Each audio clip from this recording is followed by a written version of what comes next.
আরে তুই চলে এসছিস? আরে দিদি আজকে না নোটিশ দিয়ে দিয়েছে, 1 সপ্তাহের মধ্যে কলেজের ফিসটা জমা করে দিতে হবে। আর তোকে আমি খাতা আনতে বলেছিলাম, এনেছিস খাতাটা? আর শোন না, কারেন্টের বিল দিয়ে গেছে, ওটা একটু পেমেন্ট করে দিস। হ্যাঁ, আর শোন না, মায়ের ওষুধটাও শেষ হয়ে উফ, গেছে। সবে তো আমি বসলাম, এসেই শুরু করে দিস, এসেই একটা লিস্ট ধরিয়ে দিস।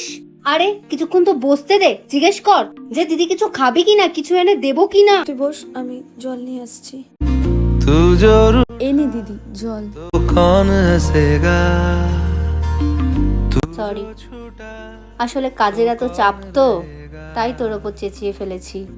আমাকে হোয়াটসঅ্যাপে লিখে দিস কি কি লাগবে, আমি সমস্তটা নিয়ে আসবো। আর তাছাড়া তুই ছাড়া আর কেই বা বুঝবে বল আমাকে, কার ওপরই বা আমি আর রাগ করতে পারি। আমি জানি তোর কাজের অনেক প্রেশার, তুই কিচ্ছু চিন্তা করিস না, আমি আছি তো।